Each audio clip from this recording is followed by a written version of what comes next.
Erev Tov, Chodesh Tov. Ah, ça c'est fait. Ça tombera pas plus bas. C'est quoi? Comme ça s'est fait. Erev Tov, Chodesh Tov, on s'approche de Chag Pesach. J'ai presque envie de vous dire déjà Chag Sameach. Chag Sameach dans la mesure où j'imagine qu'il y a déjà des gens qui sont retournés en esclavage. Alors justement, non, je suis retourné en esclavage. J'ai commencé à nettoyer. Il y a un terrout. Il y a un terrout? Tu vas coucher, non? Ouais, c'est un terrout ça? Alors. Mais la poussière n'est pas Hametz, hein. Alors c'est ça, justement. Alors, ma phrase d'introduction à nos... On va avoir 2 cours sur Chag Pesach. Et la première phrase d'introduction c'est de dire, et c'est pas seulement vrai pour Pesach, c'est vrai pour toutes les fêtes juives et vrai pour tout Bichlal le judaïsme, il faut être normal. C'est-à-dire, y compris pour le nettoyage de Pesach, il faut être normal. Maintenant, je sais que cette phrase-là, elle rentre en friction totale et en contradiction totale avec des millénaires de minagim, de sponjot. Et donc, l'homme échané, ce qu'on va dire au niveau de la halakha, ça ne changera rien. Kachazé. Même si on sait que la poussière n'est pas chametz, même si on sait que Batachles dans une famille où il n'y a pas de petit enfant en bas âge, ou, comme dit la Gemara, de poules. Non, parce que la Gemara elle dit, si tu as des enfants en bas âge ou des tarnégolotes, babaït, alors tu dois vérifier dans chaque recoin parce qu'il peut y avoir du chametz partout. Comme j'ai pu retrouver une gaufrette dans mon tiroir de chaussettes cet après-midi. Et quand j'ai demandé à mon fils qu'est-ce qu'elle faisait là, il m'a dit « Ah, tu l'as retrouvée !» Donc voilà, et il l'a mangé, évidemment. Bon. Donc, En Malasot, il faut être normal. Ce qu'on va faire aujourd'hui et la semaine prochaine, enfin, je suis très présomptueux, mais l'objectif, c'est que, avant Chag Pesach, on sache de quoi on parle. C'est-à-dire, l'objectif, c'est qu'on étudie la Haggadah, pour que vous n'ayez pas à la lire. Je m'explique. Vous allez la lire, très bien, tatapa, patapoum. Aval.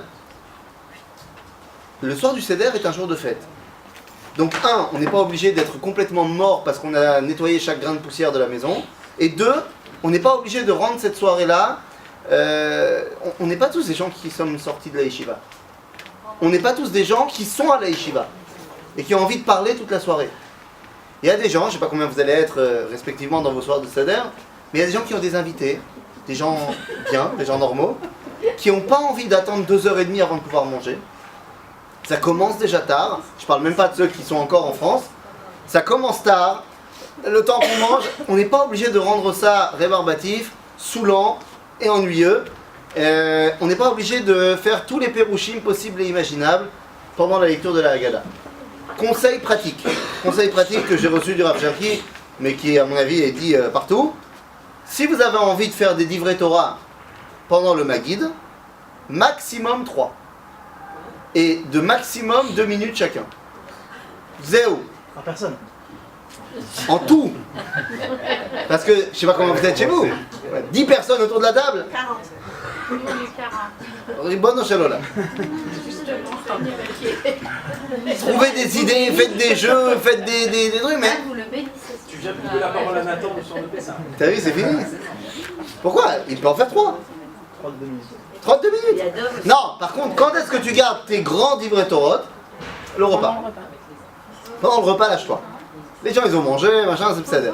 Quoique, il ne faut pas en faire trop non plus, parce qu'ils doivent continuer et finir le Hallel. C'est-à-dire, mais bon. Mais quitte, il faut être normal, et c'est ce qu'on va faire ensemble ce soir. La mitzvah principale, c'est de raconter, et le problème, c'est que c'est tout sauf ce qu'on fait le soir du Pessah. Pourquoi est-ce qu'on ne raconte pas le soir de Pessah? Parce qu'on est occupé à faire autre chose. On est occupé à lire. Lire la Haggadah. Or, l'objectif, c'est pas de lire la Haggadah, mais c'est de raconter la sortie d'Égypte. Je dis pas qu'il faut pas lire la Haggadah. Il faut lire la Haggadah. Mais il faut surtout raconter. Et savoir comment raconter, ben c'est d'abord savoir ce dont on parle, quelle est l'histoire de Pessah véritablement. Donc, ce qu'on va faire, on va étudier tout simplement la Haggadah. C'est pas un truc qu'on doit faire le soir du Seder. On le fait maintenant à la semaine prochaine, pour qu'on n'ait pas à le faire le soir du Seder, et que le soir du Seder, on se concentre sur la Sipour. Arbeter Kef. Sipour, c'est mieux. Alors, on y va. Vous allez voir que c'est une Haggadah qu'on connaît. Moi, j'aimerais simplement vous donner des petits tipim et voir qu'en vérité, il y a un fil conducteur qui vont amener au Maguid, et ça on y arrivera ce soir, et que le Maguid lui-même est construit de manière très claire. On va rentrer léat dans le vif du sujet. Bon alors, on rentre, et il faut bien comprendre que le soir de Pessah, je vous ai dit il faut être normal, c'est pour répondre à une autre problématique qui fait que toute cette soirée du Seder, elle sonne faux. Toute la soirée qu'on va faire, ou du moins qu'on a fait jusqu'à maintenant, il y a un truc qui sonne faux. On va voir que ce truc qui sonne faux, il revient et il revient et il revient. Peut-être pour que nous on se prenne conscience qu'il y a un problème. Vous allez voir de quoi je parle. Alors on arrive à la maison, tout va bien, et on lance Kadesh. Bon, là j'ai pas grand chose à dire. Kadesh c'est pas propre à Pessah. Chaque fête, Kiddush Hayom, Hakol Beseder. Une fois que j'ai fait mon Kadesh, je rentre dans les problèmes. C'est-à-dire, alors, vous avez vos Haggadot, vous pouvez prendre le début de la Haggadah, après le Kadesh. Qu'est-ce qu'on a? Il n'y a pas de Kiddushim, hein, ça vous le savez. Qu'est-ce qu'on a après Kadesh? Uchat. Qu'est-ce qu'on fait dans Uchat? Pourquoi on fait ça? Qu'est-ce qu'on fait? Netilat Yadayim. Sans bracha. Qui se lave les mains? Chef de famille, tout le monde. Tous ceux qui Minagim. Ah, alors tu dis quelque chose. Attends, tu dis quelque chose d'intéressant. 2 secondes. Tu dis pourquoi on fait Kadesh ou Uchat? Pourquoi on fait Uchat? On va tremper quoi? Le marron, non pas le marron encore. On va tremper le karpas. Et alors? Donc avant de tremper, vous savez. Ah, donc toi tu dis, parce qu'il y a marqué dans le Shulchan Aruch, Kol davar shetibulo bemashker, rav b'netilat yadayim. Tout ce qui est trempé dans l'un des 7 liquides qui est marchir le touma, tu dois te laver les mains. Et je vais en faire un petit sondage éclair dans cette assemblée ici. Qui le fait tout le temps? Je sais pas, par exemple, ça vous est déjà arrivé de tremper votre croissant dans le café? Café au lait? Faites Netilat Yadayim d'abord? Le lait, c'est un oseille qui est... Ouais? Non, je fais un sondage. Je fais un sondage, tu dis oui, je fais un sondage. Donc toi, tu fais. Tu laves tes mains. Non, tu laves ta pomme. Tu dois te laver les mains avant? Non, mais on lave en même temps les mains quand on lave la pomme. Ah, on se lave en même temps les mains. Non, c'est l'autre fesse. Mais on doit se laver les mains, on doit faire un Netilat Yadayim quand on a lavé sa pomme? Comment ça? Ah, tu la sèches d'abord. Donc parce que tu la sèches d'abord, ainsi que Varlo, Chola le Kabel Touma. Il y a Chola le Kabel Touma, t'inquiète. Alors tu fais? Une pomme tamée, c'est meilleur. Ah, une pomme tamée c'est meilleur. Hein. Alors non, je fais un petit sondage. Qui dans cette salle, à chaque fois qu'il va tremper quelque chose, dans l'un des 7 liquides, bon en l'occurrence nous ce qui nous intéresse, le lait et l'eau, c'est de manière générale le mainstream. Je vois pas beaucoup de gens qui trempent dans le sang, donc c'est le CDR. Qui le fait? Allez, levez les mains. Donc il y a une personne ici. 2. Yoni, il fait. Ah, il n'a pas envie de lever la main, laisse-moi tranquille, je veux pas être.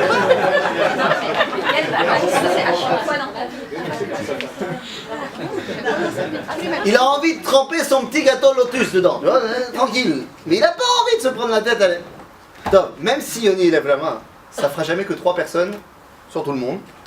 Et encore, c'est parce que vous êtes des Sfaradim. J'aimerais bien voir dans une communauté ashkénaze qu'il y ait une personne qui lève la main. Il n'y a pas. Et même chez les Sfaradim, on a la majorité de Sfarad ici, il y a 3 personnes qui ont levé la main. Pourquoi? Parce qu'on ne le fait pas.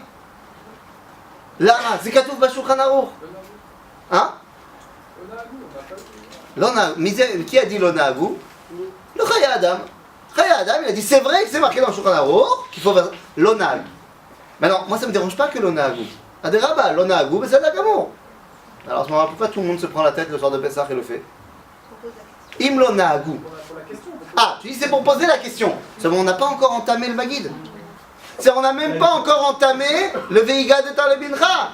On n'a même pas encore entamé le fait que je dois envoyer mon fils. Allez, il pose des questions. Que? À la sortie d'Égypte, on n'avait pas encore de minag, donc l'onahagu, ça te fait quoi? Non, l'onahagu c'est par rapport au fait de tremper, de se laver les mains avant de tremper quelque chose. C'est quoi quand on est sorti d'Égypte? S'il y avait la halakha, ça ferait. Ah, tu dis quand on est sorti d'Égypte, la halakha c'était de se laver les mains. Qui t'a dit? Qui t'a dit? Il n'y avait pas encore Il n'y a pas non plus de Il n'y Torah. avait pas encore de halakha à ce moment-là non plus. Oui, mais c'est. La Tranchibal elle existait quand même. Attends, je comprends pas. C'est pas parce qu'il y a marqué dans le Shulchan Aruch que c'est ça qu'il faut faire, que c'est ça qu'il faut faire. Ça a l'air. Attention, par exemple, t'as entendu parler d'un Rav qui s'appelait le Rav Meir Yehuda Getz. Le Rav Getz, c'était, donc Bismano, c'était le Rav du Kotel, c'était également le Rosh Yeshiva Tamekoubalim Betel, donc c'est bon, un rabbin de Ligue des Champions, un ancien de Tunisie, et il raconte que lorsqu'il était encore en Tunisie et qu'il apprenait le rabbanout, à un moment donné il est arrivé au Ilchot Shrita, Vetrefot, Venyanim, et il raconte qu'en Tunisie ils n'avaient pas l'habitude de manger halak. Car, je ne sais pas s'il y a des Tunisiens ici, il dit en Tunisie on n'avait pas l'habitude de manger halak, jamais. Et quand il est arrivé donc au Shulchan Aruch, il dit que celui qui ne mange pas halak c'est taref. Il est venu voir ses rabbins, ils lui ont dit Rabotenu, on mange taref. Alors qu'il y a un Shulchan Aruch, Maran. Et ses rabbins lui ont donné une réponse extraordinaire. Ils ont dit dis-moi, et avant Rabbi Yosef Karo, on mangeait pas de viande? Non. Rabbi Yosef Karo il pense que c'est comme ça qu'il faut faire. Il y a d'autres rabbins qui ont pensé autrement. Donc si tu veux, le fait est que Am Israël, il fait pas d'abord chez Tiboula Bemashkecha Benetiat Nedaim. Il y en a qui font. Le Rav Ovadia il dit qu'il faut faire. Il y en a qui font. Je dis pas qu'ils ne font pas. Mais la majorité, l'écrasante majorité du peuple juif, elle fait pas. Mais la réponse simple, c'est que quand ils ont écrit la Haggadah, il y avait le minhag de le faire, donc ils l'ont écrit. Dama t'en m'as dit. Parce que c'est écrit. Attends, mais par rapport à quoi tu dis? Quand ils ont fait la Haggadah, il y avait le minhag de le faire. Sinon, ça serait pas écrit. C'est quand qu'ils ont fait la Haggadah? Cette Haggadah, non? Un Cheikh Neset Agdola? Non. Un Cheikh Neset Agdola, ils peuvent m'écrire dans la Haggadah, par exemple, Maaseh Berabi Eliezer, Berabi Yoshua, Berabi Lazar. Non, ils ont concocté. La Haggadah, le Noussar de la Haggadah tel qu'on est aujourd'hui, c'est à Savoraïm. C'est-à-dire au 7e siècle. On est déjà plus Bezman Bet Amikdash. Donc c'est quoi l'histoire? Bien l'histoire, c'est tout ce que vous avez dit, mais venez on le met ensemble. Behemet, c'est quoi cette halakha que Kol Davar chez Tiboula B'Mashkecha Benetiat Nedaim? C'est parce que, lorsque je l'ai trempé, Azou Mourchar le Kabel Touma, il peut recevoir de l'impureté. Et quand moi je suis dans une époque où je vais au Bet Amikdash, et que je vais amener sur la table dans 2 minutes Korban Pessah, je peux pas être en mode Touma. Donc, je vais tremper mon karpas dedans, je peux pas être en mode Touma. Donc, je vais me laver les mains. Alors on ne le fait pas dans l'année. Lama lo na'agu omer chaya adam ki kashe midai. C'est caché midai. Oui, parce que aujourd'hui, ça veut rien dire de se laver les mains avant de manger une pomme. Il n'y a pas de Inyan Touma Vetahara. On n'a plus de Bet Amikdash. Et donc, Behemet lo na'agu. Maintenant, le soir de Pessah, Ken na'agu. Pourquoi? Tout le monde, Ashkenazim, Sfaradim, pourquoi? Eh bien parce que on va ouvrir, alors désolé d'utiliser cette formulation très française, mais on va ouvrir le premier coup de gueule de la soirée. Il y en aura plusieurs. C'est le premier, on part en cacahuète et on dit je suis pas d'accord. Toute la soirée, on est là pour dire à Kadosh Baruch Hu, je ne suis pas d'accord avec ce qui se passe. Le premier je suis pas d'accord, c'est quand je me lave les mains avant de manger mon karpas. Je suis pas d'accord. De quoi? De rester dans cette situation où l'on a. En gros, je suis en train de crier, clapper Mala en disant je veux mon Bet Amikdash. Je veux mon korban. C'est le premier coup de gueule de la soirée avant même qu'on ait commencé à raconter toutes les histoires. Donc une fois que je me suis lavé les mains, bon après Minagim, est-ce que c'est le père, le chef de famille, celui qui va toucher le karpas? Non, mais d'ailleurs, tout ce qu'on pourra dire aujourd'hui et la semaine prochaine, si vous avez un minag, vous gardez votre minag. C'est-à-dire, c'est le plus important le soir de Pessah. Donc c'est ma sorette numéro 1. Une fois qu'on a assez lavé les mains, on prend karpas. Ah, fait mode. C'est quoi le karpas? C'est quoi le karpas? Du céleri. Marloquette. Tu serais pas un peu ashkenaz sur les bords? Il y en a plein qui le font. Parmi ceux qui le font, il y a moi. Parce que je choisis la solution de facilité. Dans la mesure où j'aime pas le céleri et j'aime bien les patates. Aval, soyons honnêtes. Mais soyons honnêtes. Pourquoi est-ce qu'on mange le karpas? Avant de savoir ce que c'est, pourquoi on mange le karpas? Non, c'est pas le maror. C'est pas le maror.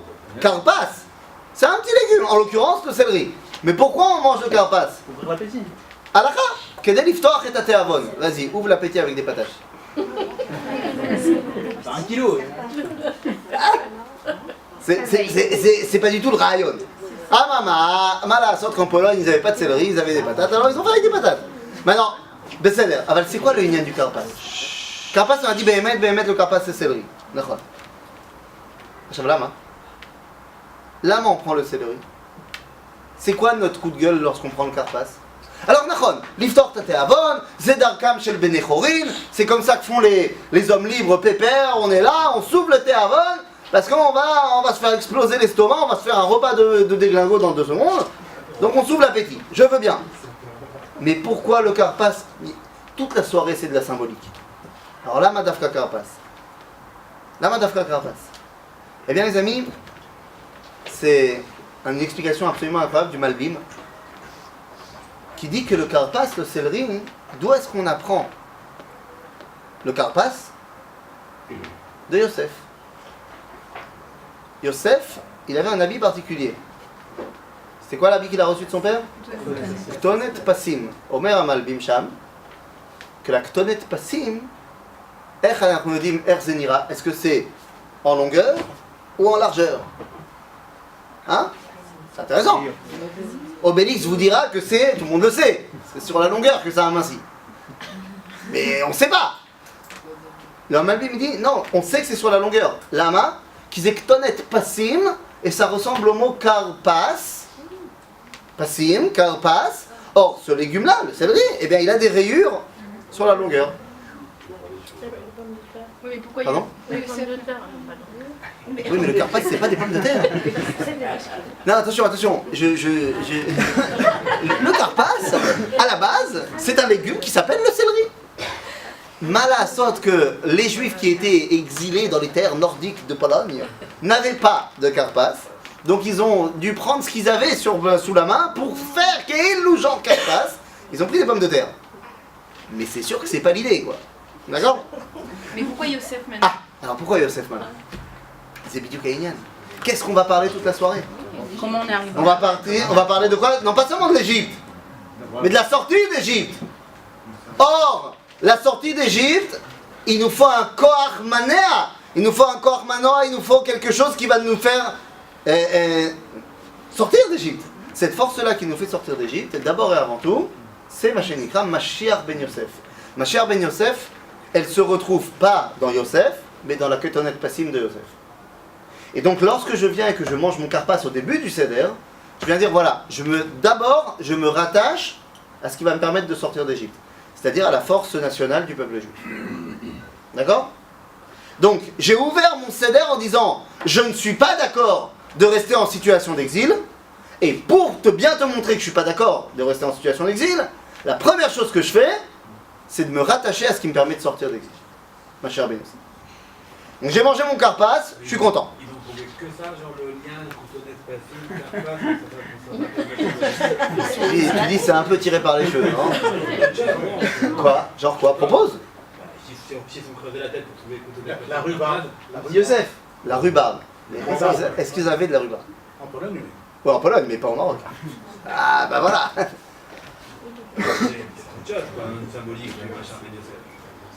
Oui, mais attention, je veux bien. Trouve-moi une autre symbolique, mais n'oublie pas que ça doit passer par la paix. D'accord, mais bon, karpas, c'est pas Faut manger, faut manger. oui, du coup, on a passé, mais c'est pas trop non plus par là. Ah non, c'est un jeu de mots. Ouais, bon, non. Ah, mais dis-moi, tu sais pourquoi? Tu sais quel est ton problème? Ton problème, c'est que tu es en train de me faire une marloquette limoudite sur une soirée de Sipourim. C'est-à-dire que c'est bidiouk ce qu'il faut pas faire. Enfin, c'est très bien de le faire ici. Mais c'est bidiouk l'anti-rayon du soir de Pessah. Le soir de Pessah, on rentre pas dans des pilpoulim. On raconte des histoires. En tant qu'histoire, ça passe bien, le coup de la tunique, le céleri, Obélix. Ça passe. Mais quand tu vas rentrer dans le limoud, t'es sorti de la Seder. Tu comprends? C'est pour ça que c'est bien ce qu'on fait là maintenant. Ta marloquette ici, elle est bonne. Je te dis oui, mais c'est pour rentrer dans le sipour. Alors après, le céleri, t'aurais pu prendre autre chose. C'est n'importe. Agave, si tu prends autre chose, il y a ça t'as l'idée chova. C'est au niveau de la halakha pure et simple. Le mec qui a mangé sa pomme de terre, il a fait son karpas. Ça a mais il y a une sipour derrière. D'accord? Maintenant, une fois que j'ai mangé mon karpas, qu'est-ce que je fais? Kadesh uchatz, karpas, yachatz. Top, on coupe la moitié du milieu. Lama. Alors d'abord, on va dire ce que la Gemara elle dit, comme ça tout le monde connaît. Ce sera la mer qui s'est ouverte. C'est pour ça. Ah, il a fait. C'est pour se rappeler la mer qui s'est ouverte. On n'en est pas encore là, on n'est même pas encore sorti d'Égypte. C'est ce qu'on m'a dit. Et puis attends, ici on va sur le Midrash qu'elle s'est ouverte en 12. Tu coupes en 12 la matzah. C'est compliqué. Alors la Gemara elle dit qu'ils aient lechem oni, la matzah. Et donc c'est le mode des gens qui n'ont pas, des animes, des pauvres, que de ne pas manger un pain entier, parce qu'ils en gardent pour demain, toujours un peu plus. D'accord? Donc c'est pour ça que lechem oni. Top, ça va. Mais venez, on met autre chose. Vous savez que normalement, Yachat, cette deuxième partie qu'on garde, c'est pourquoi? C'est pour la ficomane. Donc qu'est-ce que je suis en train de faire quand je fais mon Yachat? Normalement, je devrais être en train de couper ma matzah. Normalement, je devrais être en train de me couper une cuisse de mouton. Pour garder pour la ficomane. Et c'est mon deuxième coup de gueule de la soirée. J'ai dit, comment ça, je coupe une matzah? C'est long. Nachon, c'est lechem oni. Mais l'objectif du lechem oni, c'est donc de couper et de garder pour moi. Mais la deuxième partie, je vais la manger aussi, en tant qu'afikoman. Un afikoman, c'est pas de la matzah normalement. Et donc, tout de suite, je suis censé arriver à cette prise de position. Je ne suis pas d'accord que ce soit une matzah. Une fois que j'ai présenté la soirée, en disant je ne suis pas content de ma situation d'exil, que donc je suis prêt à manger directement ce qui va me permettre d'en sortir, et qu'en plus, je viens dire, encore une fois, qu'il me manque mon korban Pesach à la Shulchan, alors on peut commencer. Alors on peut véritablement commencer la mitzvah de la soirée. La mitzvah de la soirée, elle commence ici. On mange pas d'agneau là pour essayer de manifester un mécontentement. On mange pas d'agneau. On pourrait manger, là on mange des corbanes, on mange la massa à la place du corban. D'accord. Pour la ficomane, à la place de la ficomane. On pourrait manger un morceau d'agneau à la place pour dire ça y est, on y est. Voilà. D'accord. Mais justement, pour éviter un gros problème, le peuple juif, il a pris sur lui de ne pas manger de viande grillée le soir de Pessah. C'est un minagim. Non, c'est pas que les Ashkenazim. Chez vous, on mange de la viande grillée chez vous? Non, l'agneau, L'agneau n'est pas grillé. On mange ou pas chez vous? J'ai pas parlé d'agneau là pour le coup. Il est cuit, non? Tu fais de l'agneau au barbecue le soir de Seder? Ah, c'est pas de barbecue. Non, j'ai pas parlé d'agneau. J'ai dit, Am Israël, il a pris sur lui. Am Israël a pris sur lui de ne pas manger de viande grillée. Alors attends, 2 secondes. Chez nous, on met un os de poulet. Il y a tout est Israël. Bon, c'est beau. Rabotai, laat. La majorité, l'écrasante majorité du peuple juif, je vais arriver au Témanim dans 2 secondes, du peuple juif, ils ont pris sur eux, c'est un minhag, de ne pas manger de viande grillée le soir du Seder, justement pour ne pas penser que c'est le Korban Pessah. Les Ashkenazim, ils ont été plus loin, ils ont dit non seulement on ne mange pas de viande grillée, mais en plus on ne mange pas d'agneau. Grillé ou pas grillé? C'est-à-dire, les Témanim, qui, on le sait, ne se sont jamais pris la tête avec les considérations de Khumrot, eux, ils n'ont pas pris ce minhag-là. Ils mangent de l'agneau grillé le soir du Seder. Et c'est très bon. Il n'y a pas que les Témanim d'ailleurs, il y a aussi la communauté de Rome, qui n'ont jamais pris sur eux le minhag de ne pas manger de viande grillée. C'est-à-dire, donc Zénachon. Mais la majorité du peuple juif, ils ne mangent pas de viande grillée. Pourquoi? Parce que si tu commences à manger de la viande grillée, tu sais ce qui va se passer? Et de l'agneau grillé, la malo? Mais à un moment donné, tu vas te dire, c'est bon, j'ai plus besoin d'un korban, tu sais. C'est-à-dire que ça va faire l'effet inverse. Parce que tu te diras, c'est bon, je suis content de ma situation. Non, je suis pas content de ma situation. Parce que finir mon repas sur un bon shawarma, bien qui coule comme ça. Oui, je suis content. Finir mon repas et j'ai plus rien le droit de manger après, quand je me suis bourré avec kazaït matzah, je suis pas content. Et donc, c'est bien ça c'est de ça qu'on parle. Maintenant, agave témanim, pas témanim, cette phrase, je vais être obligé de la dire en hébreu, parce qu'on ne peut pas la traduire en français. Quand on était à l'armée, il y avait un klal, un principe de base, pour tout ce qui était du domaine des halachot. Alors je vais le dire en hébreu, je m'excuse. C'était sur tous les sujets. Ashkenazim machmirim, Sfaradim makelim, Témanim lonagu. Comme ça, c'était un klal, un principe barzel. Mais Kitsour, une fois qu'on a présenté la soirée, c'est parti, on y va, et on fait la mitzvah de Pessah. Oui, il y a plein de mitzvot le soir de Pessah, mais il y en a une qui est principale. C'est celle du Magid. Veigadeta lebincha bayom hahu lemor, c'est la mitzvah numéro 1. La mitzvah principale. Tom, c'est éphémère. Mais moi j'ai un problème. Parce que si c'est la mitzvah numéro 1 de la soirée, et c'est Behemet Kacha, c'est une mitzvah, oui ou non? De raconter la sortie d'Égypte. Oui. C'est une mitzvah assez ou lota assez? Assez. Assez. Ouais, alors qu'est-ce que je dois faire avant de faire une mitzvah assez normalement? Bracha. Où est ma bracha?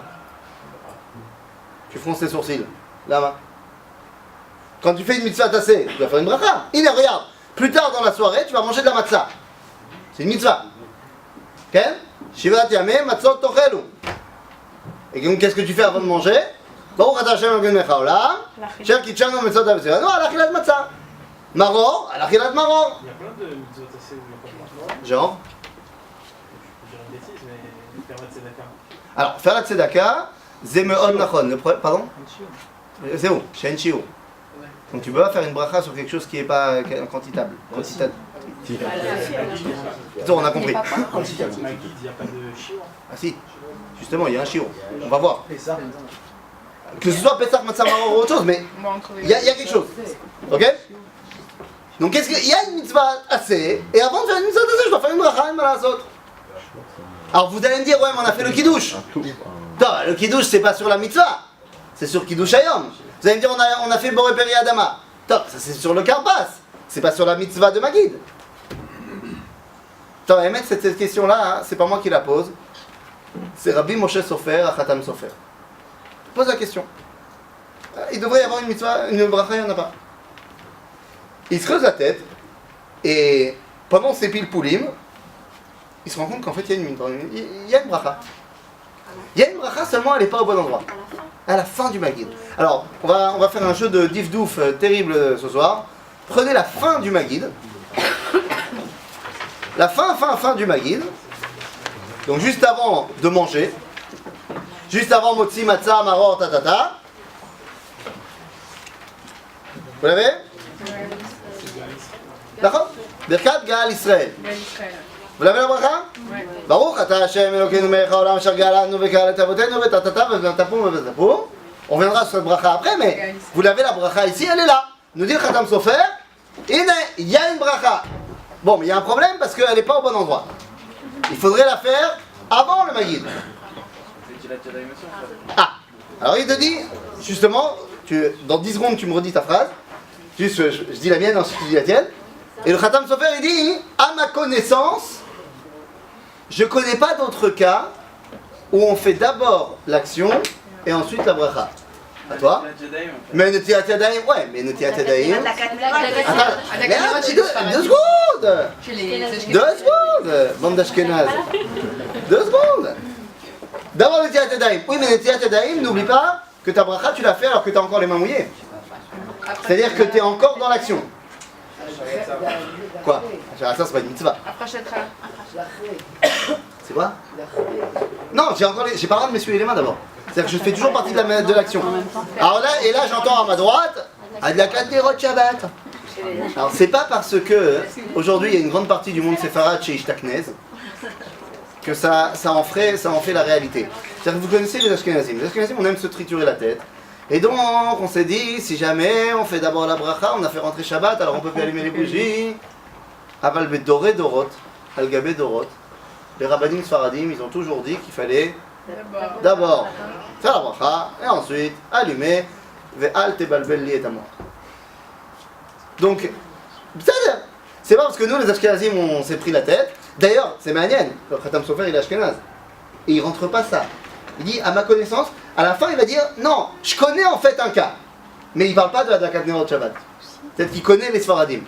Il dit, il y a un cas où oui, on fait la bracha après l'action. Et il dit, et de là il va apprendre sur la sortie d'Égypte. C'est quoi ce cas?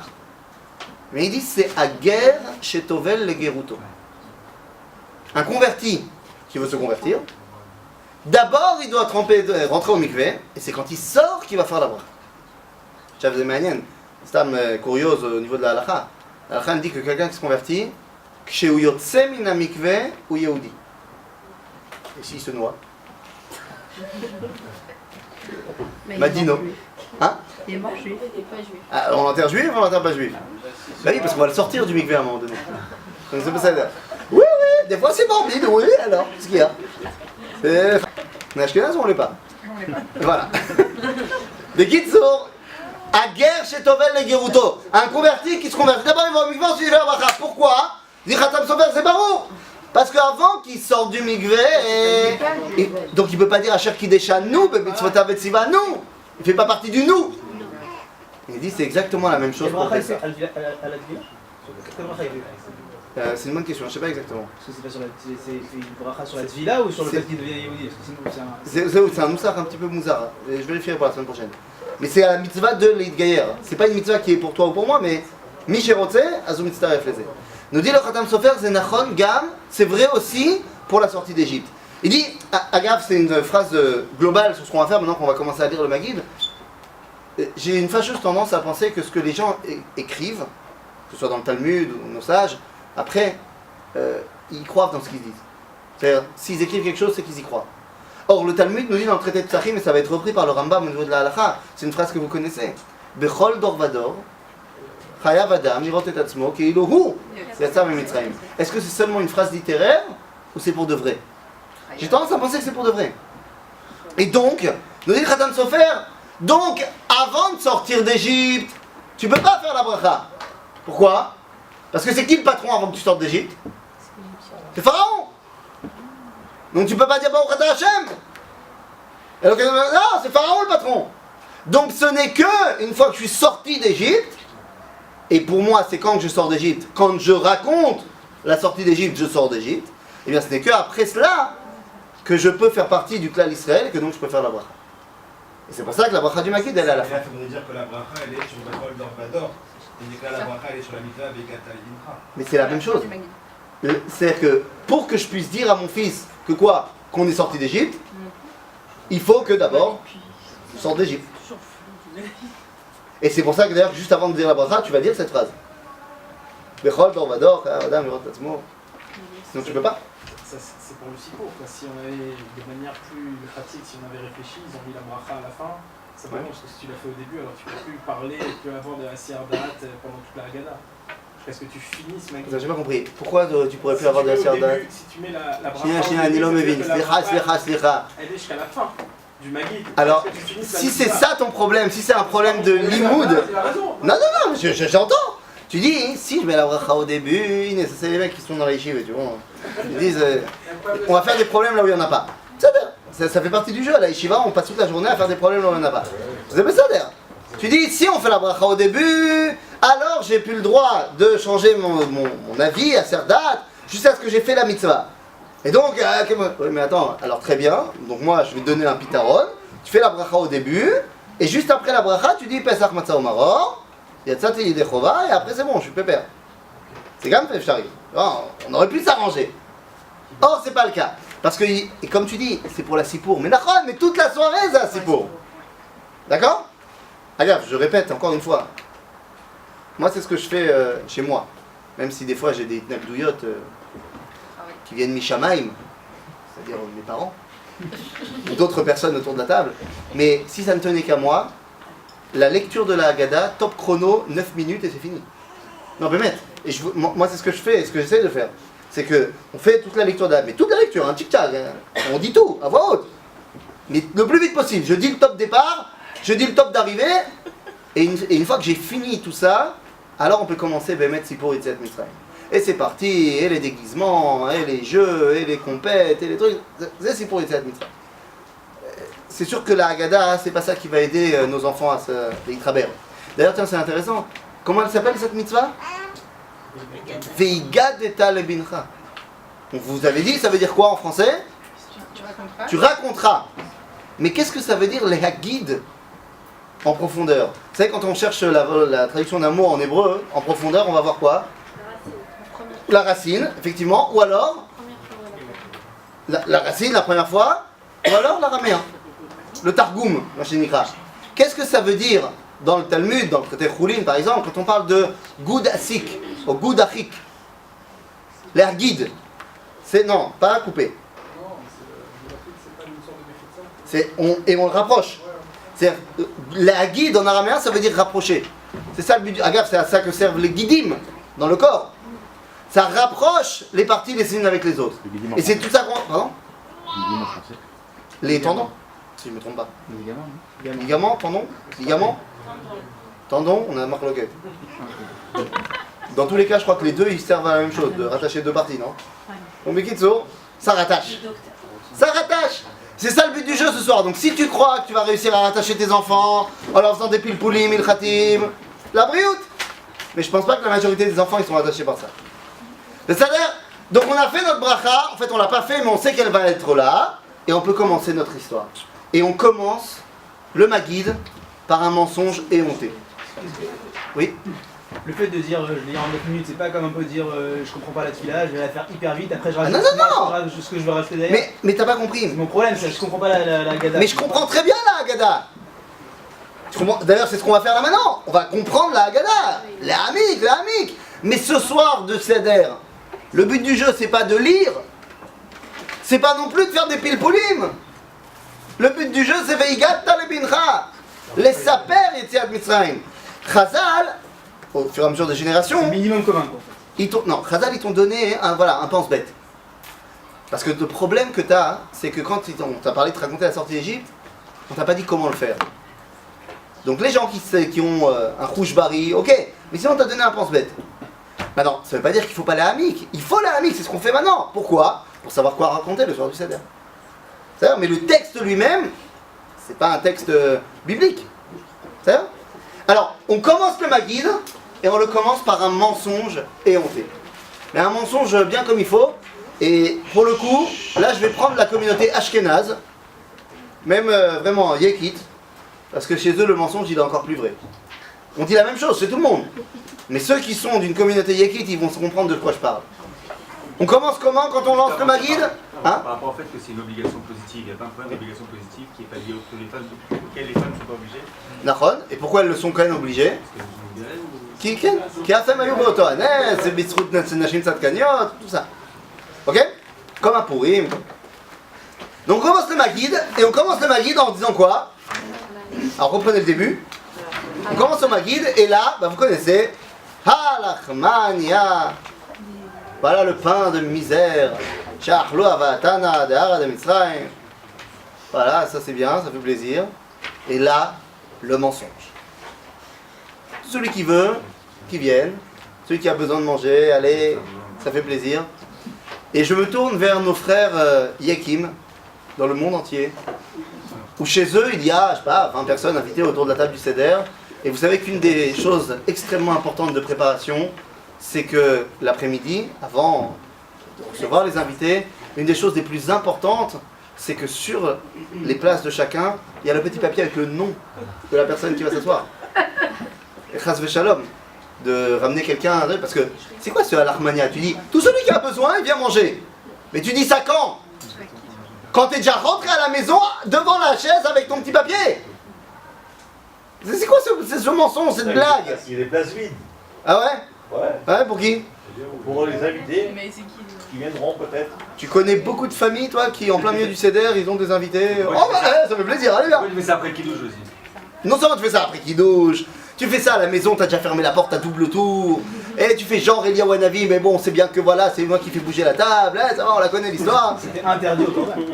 Alors, c'est Bidou Kenya. C'est exactement de ça qu'on parle. C'est-à-dire que tout ça, c'est une grande blague. Si vraiment tu veux inviter des gens, dis à l'Armania à la synagogue. Tout celui qui n'a pas où aller, venez, il y en a plein, Shabbatot, il y a plein de gabaïm dans les synagogues qui font ça. Genre, il y a des familles qui veulent inviter, des familles qui veulent se faire inviter. Mais c'est pour, encore une fois, c'est le troisième coup de gueule qui fait Chazaka, que je suis pas d'accord avec ce qui se passe ce soir. Ce soir, je dis, Kol Dirfin, je dis tout celui qui a besoin qu'il vienne. Tu vois Dieu, je les invite à tout le monde. Alors que normalement, j'ai pas le droit. Parce que normalement, lorsque je mange mon Korban Pessah, je peux pas faire cette phrase-là. Parce que Korban Pessah, Unechal Chaburot Chaburot. Il doit être mangé. C'est-à-dire qu'au moment, je peux inviter autant que je veux, autant de personnes que je veux le soir du Seder. Mais au moment où je vais shriter mon Korban, il faut que j'ai la liste de tous les gens qui vont manger ce Korban. Je peux pas en rajouter un après. Et donc ça veut dire que ce halachmania, une fois que je suis déjà installé, il n'est pas normalement faisable. Pourquoi il faut savoir d'avance? Ah, Parce que normalement c'est Kol, Mishpacha ve Mishpacha, tout le monde. C'est Chad, c'est la Baït. Donc, ok, s'il y a des gens qui veulent venir chez toi dans ta Baït ce soir-là, ça va pas, mais faut savoir. Encore une fois, je viens et je dis je ne suis pas d'accord. Non, j'ai fait trois fois où j'ai dit que j'étais pas d'accord. Oui. Pourquoi c'est spécialement les Yekim Parce que j'ai rarement vu dans des familles séfarades où il y a des petits papiers avec les noms des gens. Non, je sais pas, peut-être je me trompe. Mais bon. Non, c'est pas. Pourquoi? Parce que tu es Yekit? Tu l'as mal pris? Mais chez moi aussi, il y a des petits papiers avec des noms. Je sais que toi aussi. C'est pas ça. Mais attends. Ce soir-là, il ne faut pas se battre avec les minagim. Ça ne marchera pas. Il y a des choses que la halakha nous dit de faire le soir de Pessah qu'on ne fait pas. Par contre, des minagim, il y a règle va aller à bord. Ok? Genre, ma mère, elle m'a déjà dit qu'on avait un problème cette année. Et donc, je suis en train de me galérer pour trouver des gens à inviter. Tu vois, parce que c'est compliqué d'inviter des gens à Pessah en Israël. Les gens, en général, ils ont où être. Si vous connaissez des gens qui veulent venir chez moi, Bekef. Parce que j'ai un vrai problème. Ma mère a déjà compté qu'avec le bébé de mon frère, on allait être 13.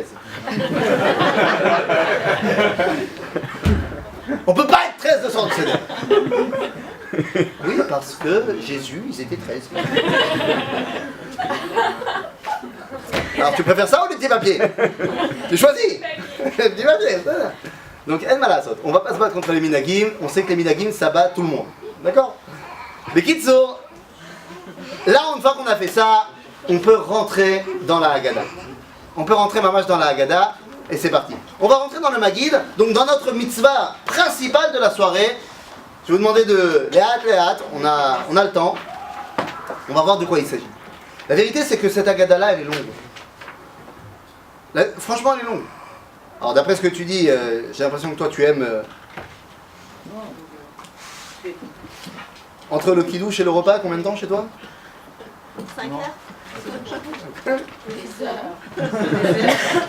Il garde sa mère, il ne veut pas dire de mieux. Voilà. Et après on se bat, est-ce qu'il faut manger kazaïd de Karpas ou pas kazaïd de Karpas? Il y en a qui mangent de toute façon parce que c'est devenu long. Elle n'a pas toujours été aussi longue la Haggadah. Parce que justement, on parlait de mitzvah kol shiur, pas shiur. Qu'est-ce qu'il faut faire au niveau mitzvati le soir de Pessah? Qu'est-ce qu'il faut faire? Raconter la sortie d'Égypte. Le problème, c'est qu'on m'a pas dit exactement quoi faire. La Mishnah, elle m'a oui donné une indication qui est halakha. C'est quoi? Non. Pessah Matzah Umaror, c'est la tafora de Zé. C'est-à-dire que Kol Michelo Amar, Sosha Dvarim Elo Bapessah, ça suffit pas de dire Pessah Matzah Umaror. Faut expliquer un petit peu de quoi on parle. Maintenant, la Mishnah, elle te dit pas Pessah Matzah Umaror. Elle te dit Sarich La'atril Bignut ou L'Sayem Besher. C'est-à-dire que quand tu racontais la sortie d'Égypte, il faut commencer par ce qui était pas bien et finir par ce qui est bien. Tu vois? Le problème, c'est que la Mishnah ne nous a pas dit ce qui était le Gnut, ce qui était le Sheva. Alors, c'est quoi le Gnut et c'est quoi le Sheva? Ah vas-y. Alors toi tu dis quoi? On vient des amis. Toi tu dis on était à Vadim. Et donc ça c'était le Gnut. Et le Shavar c'est quoi? On est Bnei. Donc je vois que vous avez beaucoup passé de temps à Soura. Vous venez certainement de la ville de Soura.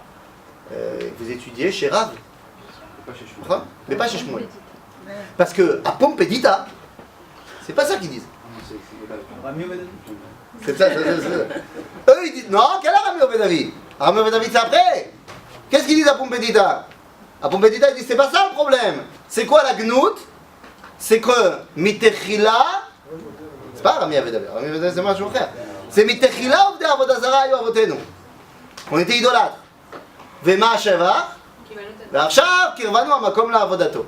Et maintenant on est revenu serviteur de Dieu. Donc il est Machloket. Ah oui, c'est des juifs. Il y en a qui t'ont dit, la Haggadah c'est de dire on était esclaves, on est indépendant. Il y en a d'autres qui ont dit, non, la Haggadah c'est de dire qu'on était idolâtres et maintenant on est religieux. Résultat des courses, eh bien, il y avait, pendant toute la période du Talmud, deux styles de Haggadot différentes pour le peuple juif. Il y avait des familles qui disaient la Haggadah Rav, des familles qui disaient la Haggadah Shmuel, qui est devenue après Machloket Abaye et Rav Agam. C'est-à-dire, il y avait des familles qui disaient une partie du texte, et des familles qui disaient l'autre partie du texte. Ce n'est qu'à l'époque des Savoraïm qu'on a réuni les deux Haggadot pour en faire qu'une seule, celle qu'on connaît aujourd'hui. Attendez, ça veut dire qu'on a une marloquette entre deux c'est quoi la marloquette, elle est sur c'est quoi la fête? Est-ce que c'est une fête nationale? On était esclaves, maintenant on est indépendant. Ou est-ce que c'est une fête religieuse? Ou en France, pardon? C'est les deux. Bah, c'est toute la question. Est-ce que c'est une fête dati ou léomi? Et qu'est-ce que Chazal ont décidé de faire? Dire que c'est une fête dati léomi. Quand vous riez. Vous savez, c'est extraordinaire. Et ça, je l'ai reçu, le Rav Cherki le dit tout le temps, mais à un moment donné, ça rentre. Il dit, allez dans une yeshiva à Bnei Brak, pas loin, hein, à Jérusalem, une yeshiva charédite, passionniste, et voyez, si jamais quand un Rav, il dit que les charédim, ils ont raison, quelqu'un rit. Personne ne sourit. Alors c'est barou. Si le Rosh Yeshiva de Ponyovitch, il dit que les charédim, ils ont raison, tu verras personne sourire. Mais dans le Tzibour, à Dati Lehomi, quand on dit que c'est nous qui avons raison, tout le monde rigole. Bah oui, je sais pas qu'est-ce que ça veut dire, mais ouvda! J'ai dit c'est une agada Dati Lehomi, les gens ont dit ah bah c'est pas. De quoi tu parles? Ça y est, comment? Tu vois, c'est sympa 5 minutes, mais bon. Non, mais c'est une sheila. Est-ce que c'est une agada Datit ou Léomite? Et la vérité, c'est que Chazal, ils nous ont mis les deux agadotes ensemble. Aval, laquelle ils ont mis d'abord? La Léomite. Ils ont mis d'abord la Avadim Hayinu. Mais on va voir qu'il va y avoir quand même des petits pics sur l'autre. On va voir. Et venez, je vous propose de rentrer dans le vif du sujet avec le texte lui-même. Alors, Avadim Hayinu le paro b'Mitzrayim. Ok. On a quand même passé à Manishtana. Ah oui, j'ai pas fait. Slicha. Oula. Slicha. Taoucheli. Alors t'as raison. J'ai dit qu'il y avait deux agadotes. J'ai voulu aller trop vite. Il y avait deux agadotes. La vérité, c'est que ces deux agadotes, elles sont très bien représentées dans notre agada à nous. Et elles ont toutes le même schéma. Une introduction, une batterie de questions, qui en fait amène l'histoire, et le développement de l'histoire. Donc dans la première agada, on a Al-Achmania. C'est notre intro.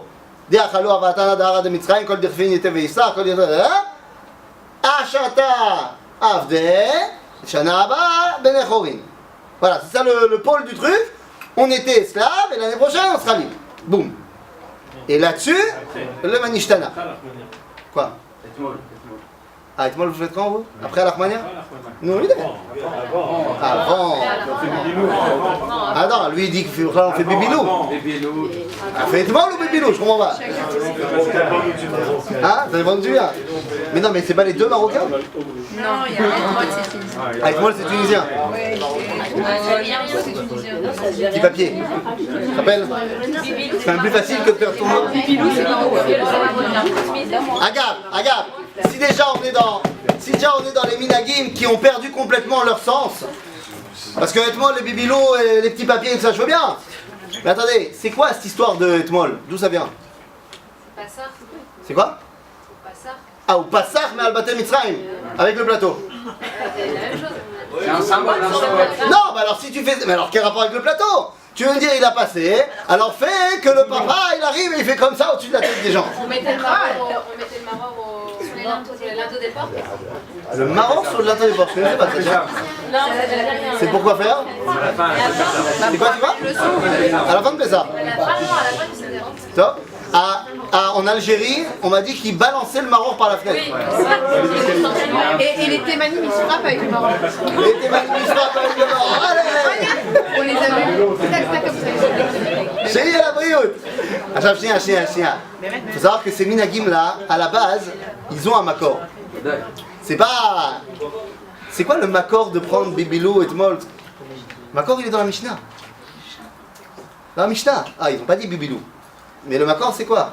C'est que, vous l'avez dit, là on est rentré dans le Maguid, donc ça veut dire que tout l'objectif c'est d'amener l'enfant à poser des questions. Et donc la Mishnah elle dit Betrilat ha-seuda okrim et ha-shulchan. On enlève la table. J'aimerais bien voir maintenant les chefs de famille, hein. On enlève la table et c'est avec la table qu'on passe. Non. Aujourd'hui, on a fait plus simple, on prend le plateau. Pourquoi? Parce que à l'époque, c'était quoi la table? Le plateau. C'était le plateau. On mangeait par terre, à l'ancienne. Où on mettait une énorme kehara énorme dessus. Qu'est-ce qu'on mettait sur la kehara? Un plateau. Non. C'est le plateau. Le plateau, sur le plateau, on mettait quoi dessus? Plein de matzot, des salades, un agneau. Un œuf. Quel un œuf? Pas un œuf. Mais non! Tu mettais un agneau, et à la place de ton omelette, tu mettais une vache. Oui. Pour le Korban Chagiga. Normalement, on n'est pas obligé de se rappeler. Ça me fait penser, vous avez déjà été dans les Minarot à Kotel? Dans les tunnels du Kotel? Ça me fait voir, il y a la synagogue du Rav Getz. On voit à un moment donné, c'est quand on est devant un grand char, une des entrées du Har Bayit, où le Rav Getz, quand il est rentré là-bas au début des fouilles, ils ont trouvé une synagogue. Et quand on a retrouvé dans la Gniza à Kairit, au Caire, on a retrouvé des textes qui montrent qu'effectivement, les musulmans, ils ont permis, dans ces tunnels qui menaient au Har Bayit, en 701, ils ont permis aux Juifs de construire une synagogue là-bas. Et le Rav Getz, il a retrouvé donc la synagogue, il était comme un ouf, il a demandé Misrad Adatot, Misrad ce que tu veux, de faire réouvrir cette synagogue. Et ils lui ont dit non, pour des raisons politiquement correctes, on a muré, on a bétonné l'entrée de la porte. On a dit mais t'inquiète pas, on va te faire une synagogue là-bas. Dans la synagogue de 701, on l'a fait Zecher la Mikdash. Aujourd'hui, on a fait une synagogue Zecher la synagogue. Zecher. Non, à l'époque, t'as pas besoin de tomber de ça, tu mets ton korban. Et donc, à la fin, donc tout la Kehara, c'était la Shulchan. Et donc, on te dit, Okrim et ta Shulchan. Pourquoi? Parce que normalement, quand tu manges, Stam, Shabbat, tu manges, et à la fin du repas, tu fais quoi pour débarrasser? Okrim et ta Shulchan. On prend le plateau, et c'est où? On a débarrassé. Et donc les enfants ils savent ce que ça veut dire de prendre le plateau, ça veut dire qu'on a fini de manger. Et là tu viens et au crime et ta shulchan, alors qu'il y a tout encore dessus, l'enfant il dit bah on n'a pas fini. Mais aujourd'hui ça a perdu un petit peu. Donc on t'as pris ton plateau, c'est en souvenir de ça, et tu fais un truc qui est en souvenir d'un autre truc. Je suis pas contre, c'est tout ce qu'on fait toute la soirée. Il faut savoir quelle est la source à la base de chaque chose. Donc Bekitsu on a fait Etmol, on a fait Bibilo, on est Besséder, et donc il y a les questions du Manishtana. On a présenté à l'Achmania, on arrive au Manishtana. Manishtana, Rabotai, c'est moi de Pachout. Toutes les questions, c'est d'une part, un cri vers Avadi Maïnou, et maintenant on est indépendant, et d'autre part, coup de gueule vers ce qui nous manque. Bah d'abord, on mange Kol Azman, d'habitude, Chametz ou Matzah. V'alayla hazeh, Hulo Matzah. Lama. Mais d'habitude, on mange pas tout le temps de la matzah. Non, Chametz ou Matzah. Shebechol alelot anoklim Chametz ou Matzah. De la matzah pendant l'année? Mais mon ami, qu'est-ce qui est plus ancien? Lechem HaChametz ou Lechem HaMatzah? Lechem HaChametz. Lechem HaMatzah, il est beaucoup plus ancien. On mangeait tout le temps de Lechem HaMatzah parce que ça va plus vite à faire, c'est plus rapide, c'est ce qu'on fait. Qui a inventé, historiquement parlant, d'ailleurs aujourd'hui on a pas mal de preuves là-dessus, qui a inventé le pain Chametz? C'est les Égyptiens. C'est les Égyptiens. Et donc, lorsqu'on vient te dire, avant, d'habitude on mange du pain égyptien ou du pain pas égyptien. Mais ce soir, on mange du pain pas égyptien. Ça veut dire quoi? C'est Yotzim Yavzut Techerut. Ensuite on dit, d'habitude on mange tous les légumes. Ce soir, maror. Je n'ai pas besoin d'expliquer, c'est barreau. Ensuite, tous les soirs, trempe pas. Et là, on trempe 2 fois. D'accord? Avant de vous dire ce que ça représente, c'est quand qu'on trempe 2 fois? Alors le carpas, c'est bon. Le marron dans le kharoset. Le marron dans le kharoset. Ah, c'est vrai que quand tu prends ton couteau et que tu tartines ta feuille de salade avec ta pâte à tartiner kharoset, ça s'appelle vachement trempé ça. Qui c'est qui levez la main ceux qui ont un kharoset qui ressemble à de la confiture? Et levez la main ceux qui ont un kharoset, vous êtes tous des mythos hein. Mais levez la main ceux qui ont un kharoset qui est liquide. Liquide. Il y en a deux, pourquoi tu dis personne? Oui, c'est parce qu'il le rate. Ah, c'est parce qu'il le rate. Ah oui, ils ont mis trop de jus de raisin. Rabotai, normalement le kharoset il est liquide. Et c'est marqué dans Manishtana. Anachnu tovlim, matbilim, maror b'kharoset. Agav, entre parenthèses encore une fois, il y a une raison très simple à cela. C'est quoi le maror? C'est quoi le maror? Mais c'est quoi? La chassa, la salade, la romaine, Najib. Et pas du réfort comme nous on prend. Voilà. Bonne achat. On n'avait pas de salade en Pologne. Qu'est-ce que tu veux faire? Je t'ai prouvé. Hein? Il n'y avait rien. Qu'est-ce que tu veux faire? C'était la dèche, oui, c'était la dèche.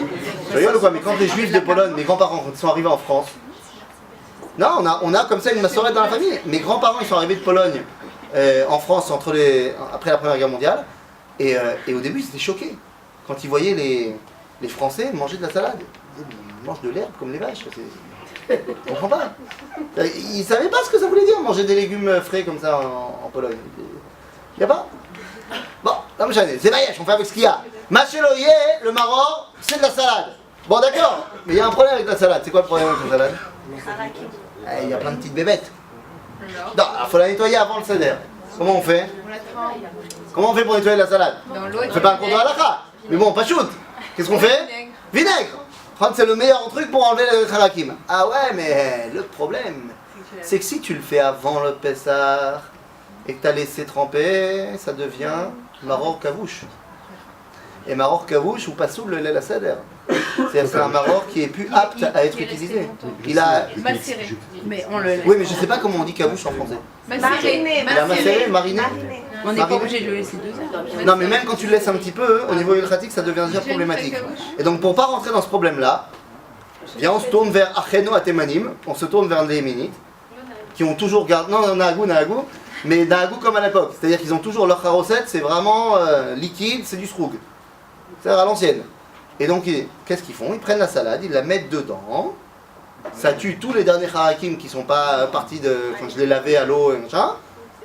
Je fais comme ça et puis je mange. Ah quoi?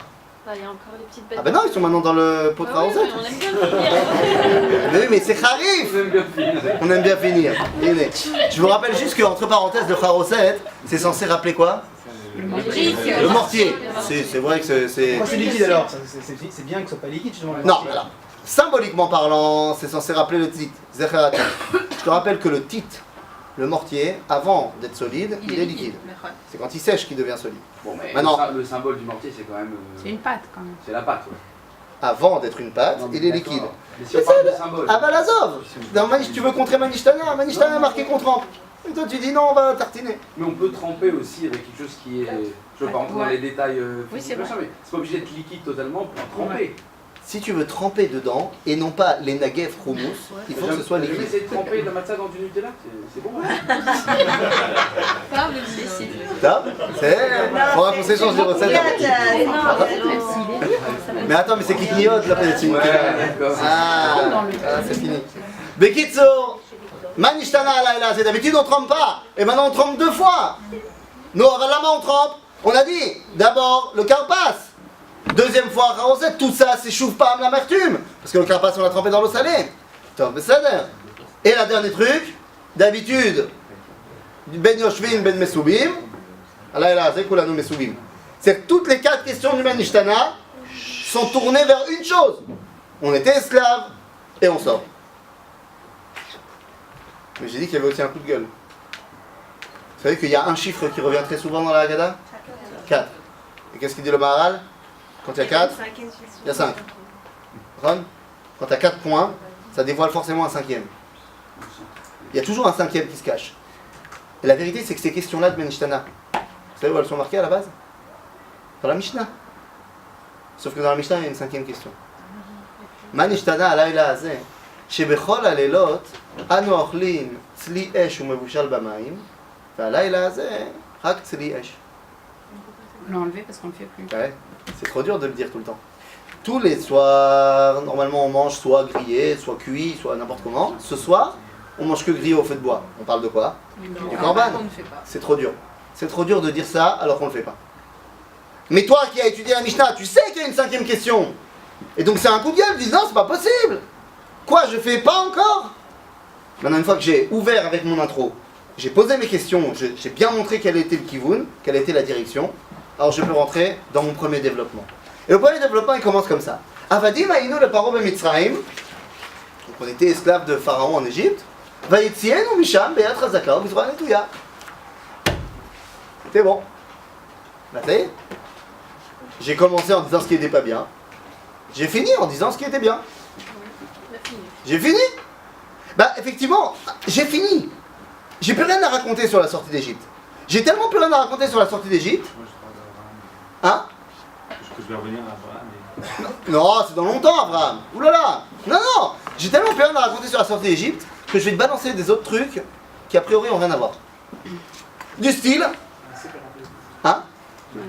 Attends, vraiment, c'est la date. Non, je vais d'abord te dire un truc qui a a priori aucun rapport. Et je vous demande de me répondre honnêtement. Est-ce que vous y croyez ou pas à la phrase que je vais dire maintenant? C'est la suite. Hein. Non, avant. Veilou. Veilou, l'otzi. הקדוש ברוך הוא את אבותינו ממצרים, הרי אנו ובנינו ובני בנינו משועבדים היינו לפרעה במצרים. Je traduis. Et si Pharaon n'avait pas sorti nos ancêtres d'Égypte, alors nous, et nos enfants, et nos petits-enfants, nous serions encore esclaves de Pharaon en Égypte. Vous y croyez à cette phrase? Il y a plus de Pharaon. Vous y croyez ou pas? C'est pas Paro le sujet de la phrase. Non, il s'est trompé. Non. Qu'est-ce Qu'est-ce que j'ai dit? Il dit si Paro ne nous avait pas dit. D'abord, je me suis pas tellement trompé, je vous rappelle que c'est quand même Pharaon qui nous a Alpanab. Enfin, moi, c'est d'après ce que je me rappelle, Dieu il a quand même passé 10 plaies pour convaincre Pharaon de nous aller sortir, donc finalement il nous a quand même laissé sortir. Mais bon, si Dieu nous avait pas laissé, nous avait fait, si Akadosh Baruch Hu n'avait pas fait sortir nos ancêtres d'Égypte, alors nous, nos enfants, nos petits-enfants, seraient toujours esclaves de Pharaon en Égypte. Et ma question c'est, est-ce que vous y croyez à cette phrase? Oui, non, il n'y a plus d'Égypte, il n'y a plus d'esclaves. Non, Marc Loquette. Toi tu dis oui, toi tu dis mais non, il y a 8 pharaons, Il n'y a pas de pharaon, longtemps. pas d'esclaves. Ce serait ça Israël, quoi. C'est pas ce qui a marqué. Toi tu proposes une troisième version. Tu dis si nous n'avait pas sorti d'Égypte, alors on se serait assimilé. Je veux bien, mais c'est pas ce qu'il y a marqué là. Là il y a marqué, si Dieu ne nous avait pas sorti d'Égypte il y a 3500 ans, alors 3500 ans plus tard, on serait toujours en train de construire des pyramides comme des idiots sous la domination de Pharaon. C'est ce qui a marqué. C'est ce qui a marqué ou c'est pas ce qui a marqué? Et je vous ai dit, j'ai tendance à penser que les sages, quand ils écrivent, ils croient à ce qu'ils écrivent. Donc comment on comprend ça? Allez, il aurait pu se passer 1 milliard de scénarios. Sans qu'on reste forcément pour autant esclave de Pharaon en Égypte. Comme tu dis, je te rappelle qu'au moment où c'est écrit, il n'y a déjà plus de Pharaon. Fini. La dernière pharaone, Cléo. Elle a mal tourné. Il n'y a pas marqué à Vadim Aïnou. Ouais, Choix Vadim, ça veut dire c'est nous, on n'a pas sorti de. Tu dis, ah, en fait, tu rajoutes un mot qui est pas marqué. Meshua Badim, Rouchani, Taïnou, les paroles, et Mitzrayim. Non, mais d'accord, mais parce que Shiaboud, ça veut dire Shiaboud. Ça collait. Non. Shiaboud, ça veut dire Shiaboud. C'est-à-dire qu'un des grands problèmes que l'exil nous a fait, c'est qu'on a voulu tellement tout rattacher uniquement au spirituel parce qu'on est devenu chrétien, que pour nous, il y avait le matériel, c'est l'égoïsme, le spirituel, c'était nous, ce qui est faux, totalement faux. Donc on a commencé à donner des explications à des termes qui sont évidents. Quand on parle, en français, je te parle en français, je te dis l'esclavage. La première chose qui vient à l'esprit, c'est l'esclavage spirituel. Ah si, Shiaboud, c'est ça. Non, ça vient du mot Eved. Eved, d'abord et avant tout, c'est Eved. Ça peut être aussi. Non, attends, halakha, c'est quoi un Eved? D'abord et avant tout en hébreu, Eved, ça veut dire Eved. Nekuda. Après, tu vas me dire là-dessus, toutes les explications ésotériques, elles sont acceptables, il n'y a aucun problème. Aval en mikra yotse midei pshuto. D'abord, il faut que ça colle avec l'explication numéro 1 du texte. Et donc le texte, il te dit que tu seras encore esclave de Pharaon en Égypte. Et ça me pose un problème, parce qu'il n'y a plus de Pharaon. Oui, parce qu'il n'y a plus de pharaon, parce qu'il n'y est plus. Ah bon?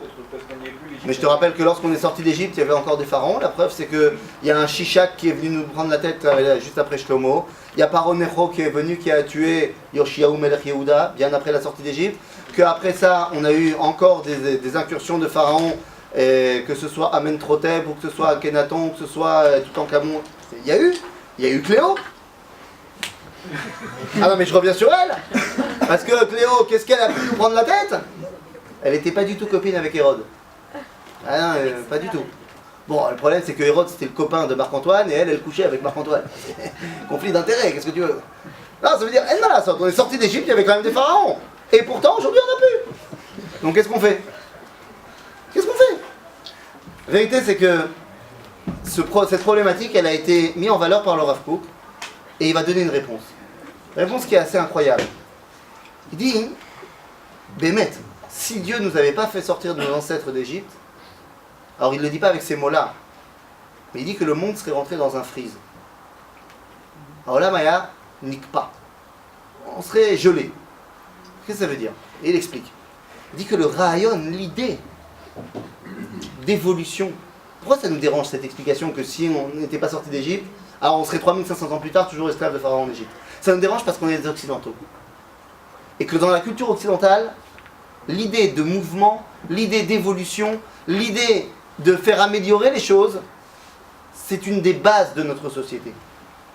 Dit le Rav Kook, l'idée même que les choses peuvent évoluer, c'est le chidouche de la sortie d'Égypte. Et il te dit les civilisations, les seules civilisations qui ont pour fer de lance d'avancer, c'est les civilisations qui sont en contact ou qui ont été en contact de près ou de loin, que ce soit par l'intermédiaire du christianisme, avec la sortie d'Égypte.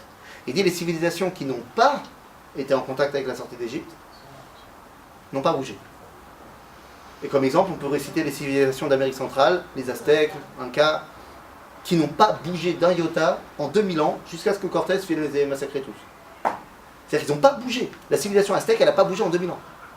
Cloum, les mêmes pyramides d'échelle, de madrigotes, d'escaliers, les mêmes sacrifices humains, les mêmes dieux, rien n'a bougé.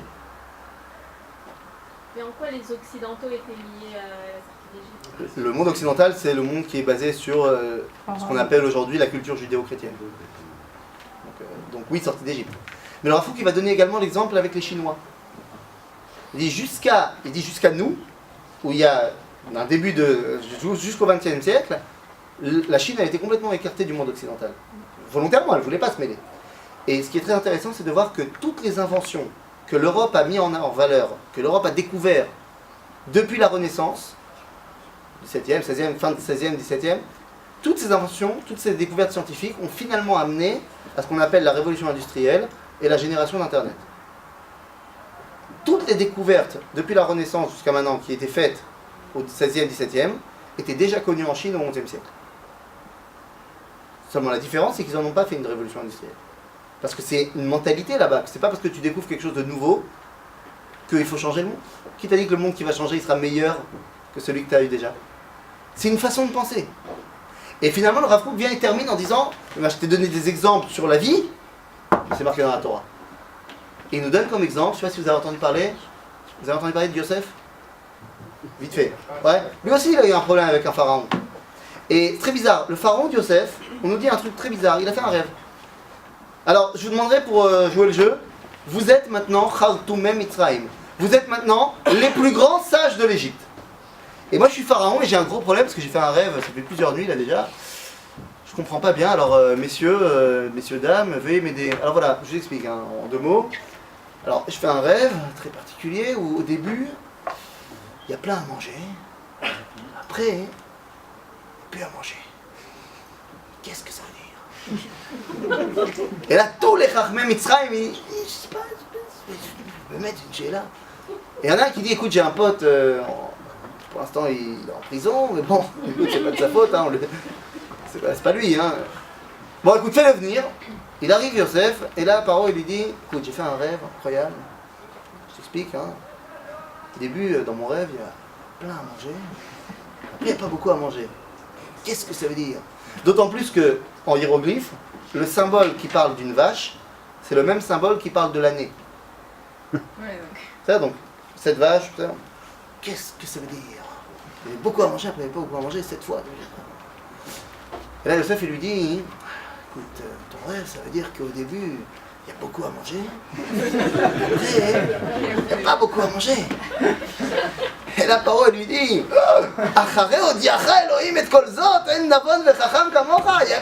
tu voudrais pas être Premier ministre? Génial, temps mort. Quoi, j'ai pas compris. Pourquoi vous riez? Parce que c'est évident. Alors si vous, tout le monde, on a tous trouvé, on est plus fort que des Khartoumim, on est plus fort que des mages égyptiens qui sachent transformer l'eau en sang, tchic-tchac. Pourquoi personne qui a pensé à cette explication? Effectivement, certes, une explication hors du commun. Mais parce que c'est pas possible quand t'es Khartoum de penser à cette explication-là. Parce que ça veut dire quoi qu'il n'y a pas à manger en Égypte? C'est qu'au début, il y aura beaucoup à manger, et qu'après, il n'y aura pas à manger. La famine? Pas à manger. Alors pourquoi c'est pas possible pour un Khartoum d'arriver à ça? Parce qu'il y a toujours à manger en Égypte. Pourquoi il y a une famine en Égypte? Qu'est-ce qu'il faut? Que le Nil ne marche plus. Il y a peu de ce qui va arriver à la sortie d'Égypte. Et donc c'est exactement ça que dit le Rav Kook. Si jamais on ne nous avait pas sorti d'Égypte, il n'y aurait pas eu cette idée qu'on peut changer le monde. Et là, on a compris ça, très bien, tout va bien, on est pépère, on est lancé, mais il faut quand même faire un petit pic sur la deuxième Haggadah. Vous vous rappelez la Haggadah d'Atit? Suivez bien avec moi le texte. Parce qu'on le connaît tellement par cœur qu'on en oublie ce qui a marqué. Et par là, on terminera pour aujourd'hui. ואפילו כולנו חכמים, כולנו נבונים, כולנו זקנים. Entre parenthèses, כולנו רבנים, genre on est les rabbins quoi. כולנו יודעים את התורה, מצווה עלינו להניח תפילין. Non, c'est pas ce qui a marqué. Mais c'est une phrase comme ça, elle voudrait rien dire. Parce que je comprends pas. Si raconter la sortie d'Égypte c'est une mitzvah, alors pourquoi il y a un Hava Amina? Pourquoi il y a une idée de penser que les rabbins ils seraient exemptés de cette mitzvah? Là on nous dit, même les rabbins, ils doivent raconter la sortie d'Égypte. Parce qu'ils en parlent tous les jours. Et quel rapport? Bah, quand t'es rabbin... Et je mets les films tous les jours. Oui. Et alors bah, donc, si j'ai une mitzvah de mettre à un moment donné les films, disons que moi je suis un grand rabbin, je mets la film toute la journée. J'ai quand même une mitzvah à un moment donné de mettre les filines. Donc ça ne viendrait pas à l'esprit de personne de dire, même les rabbins qui parlent de Shabbat toute la journée parce qu'il enseigne Maseret Shabbat, même lui il doit faire Shabbat. Mais elle nous dit que c'est justement une mitzvah. Mais c'est une mitzvah. Ah non, ouais mais tout le monde, c'est une mitzvah, c'est compté dans la liste des mitzvot, donc il n'y a pas de problème. Mais c'est une mitzvah le jour de Pessah, le soir de Pessah. Et c'est une mitzvah le soir de Shabbat de faire Shabbat. Oui, et pourtant peut-être que moi je suis un rabbin qui parle de Shabbat toute la journée. Pourquoi tu as un Hava Amina de penser que le rabbin il voudrait pas faire Shabbat? Bah justement, c'est parce que c'est la même chose, parce que faire Shabbat et étudier Shabbat c'est pas pareil. Tandis que alors étudier... que là, c'est raconter, alors, raconter. mais c'est peut-être la question, je dis pas, je ouais. rien. Mais non, mais je comprends pas ce que tu dis. La veille, si la veille de Pessah, j'ai Ouais. étudié la Torah et donc j'ai parlé de la Mitzrayim qui, tout le nom de la J'ai Torah... pas fait ma mitzvah de Sipur et de Mitzrayim. Parce que c'était pas ce jour-là, mais c'est la même chose. Bah, si j'ai mis ma plata de Shabbat le mardi, j'ai pas fait ma mitzvah de Shabbat non plus. D'accord, mais parce Non. Et pourtant t'as aucun Hava Amina de dire, sache que même les rabbins qui mettent leur plata de Shabbat le mardi parce qu'ils ont envie de faire un kiff, même eux ils doivent faire Shabbat. Non, si c'est une mitzvah de faire Shabbat, même le rabbin il fait comme tout le monde, il doit faire la mitzvah. C'est le problème de Korah. C'est le problème de Korah. On a un livre dans la maison, on a fait des arts, on a fait des... Non. Par quel rapport avec la sortie d'Égypte? Non, mais je dis que... Non mais vous comprenez mon problème. Le problème c'est que raconter la sortie d'Égypte c'est une mitzvah. Alors pourquoi est-ce qu'on a besoin de dire même les rabbins sachent qu'ils ils doivent faire cette mitzvah là? Parce qu'il y a un but cette mitzvah et j'ai atteint mon but. C'est-à-dire Non, même les rabbins. Les enfants, ils savent. La Sipur et Israël, c'est pour comprendre depuis quand on a le droit de regarder dans ce qu'on s'appelle Ta'ameh HaMitzvot? On a une mitzvah parce qu'on a une mitzvah. Après il n'y a pas de question de savoir où est-ce qu'on est dans l'échelon de la connaissance toranique. J'ai une mitzvah, je fais la mitzvah. C'est tout. Sauf que le but, Et c'est Gata d'enseigner aux Levincha, enfants. peut-être. Alors Mais si Gata- l'enfant, il connaît Tu le- le racontes aux Mais enfants, c'est pas toi, grave. donc les rabbins. Regarde, s'il n'y a pas d'enfant, t'as quand même la mitzvah de le faire. Voilà, c'était tout. Même à toi tout seul, tu dois te la raconter. Donc ça veut dire qu'il y a une mitzvah, et la question c'est pourquoi est-ce qu'on a besoin de te dire, même les rabbins ils doivent la raconter? Parce que c'est la marcothène Rabbi Shmuel, même les rabbins, ils doivent raconter Avad Maïno. Oh, voilà. Parce que Béhémet, les rabbins, ils sont pas contents de la première version de la Haggadah. Parce que pour un rabbin c'est plus sympa que qui doivent s'occuper de tous les trucs extérieurs, des impôts, de l'éducation, de la santé, machin. Si c'est Pharaon qui gère tout ça, nous c'est plus sympa pour étudier la Torah. Mais si maintenant on sort d'Égypte, on va devoir s'occuper de tout ce genre de trucs. Toute ressemblance avec un cas actuel serait purement fortuit, bien évidemment. Et donc il te dit non, même les rabbins ils doivent raconter la sortie d'Égypte. Shmuel, il était rabbin quand même. D'accord? Non, ça veut Mais dire- tu remarqueras, on n'a pas mis son nom Rav Shmuel. Non, ça, je était rabbin, mais il y en a qui ont compris que c'était ça l'idée. Barreau. Mais c'est un pic sur la deuxième Haggadah, c'est barreau. Maintenant, j'ai raconté la sortie d'Égypte. J'ai dit, Avadim Aïnou le paro b'Mitzrayim, ve'otzianu Hashem Elokeinu misham be'yad chazaka b'zroa netoya. J'ai fait mon devoir. Seul problème, c'est que pour moi qui raconte, quand je suis celui qui écrit la Haggadah, ce que je viens de raconter, c'est un événement présent, passé, futur? Passé. J'ai raconté. Non, là je viens de dire. Avadim Aïnou le parent de Mitzrayim. C'est du passé. Et le problème, c'est que la fin du premier paragraphe me dit Vechol amarbe le saper beitziat Mitzrayim arez meshuba. C'est-à-dire quoi? Tout celui qui en rajoute. Maintenant, ça vous est déjà arrivé de raconter une histoire que vous n'avez pas vécue mais qu'on vous a transmise? Ouais, ça vous est déjà arrivé? Qu'est-ce que vous pouvez raconter de cette histoire? Ce qu'on vous a raconté. Tu peux pas en rajouter. Le seul qui peut... C'est-à-dire, tu peux mitonner. Oui, tu peux mitonner. C'est Nachon. Mais pour de vrai, le seul qui peut en rajouter, c'est qui? Celui qui a vécu les événements. Celui qui a... Ou le Tunisien, on a déjà dit, mais ça, on a dit El Malasot, pour de vrai. Celui qui a vécu les événements, lui, il peut en rajouter Ensof. Et donc, ça veut dire que si on te demande ici d'en rajouter, alors que tu viens de raconter une histoire au passé, tu n'as plus d'autre choix que de dire il va falloir que tu racontes maintenant une histoire au présent. Ce qui veut dire que la Haggadah, la première du moins, elle est sur 3 plans. On a commencé sur un plan passé, et la semaine prochaine, on va devoir s'attaquer à la Haggadah au présent et à la Haggadah au futur pour pouvoir nous faire rentrer dans la deuxième Haggadah. Toujours, on a du boulot jusqu'à la semaine prochaine. Et chez la Nouben Time, chez moi, toi.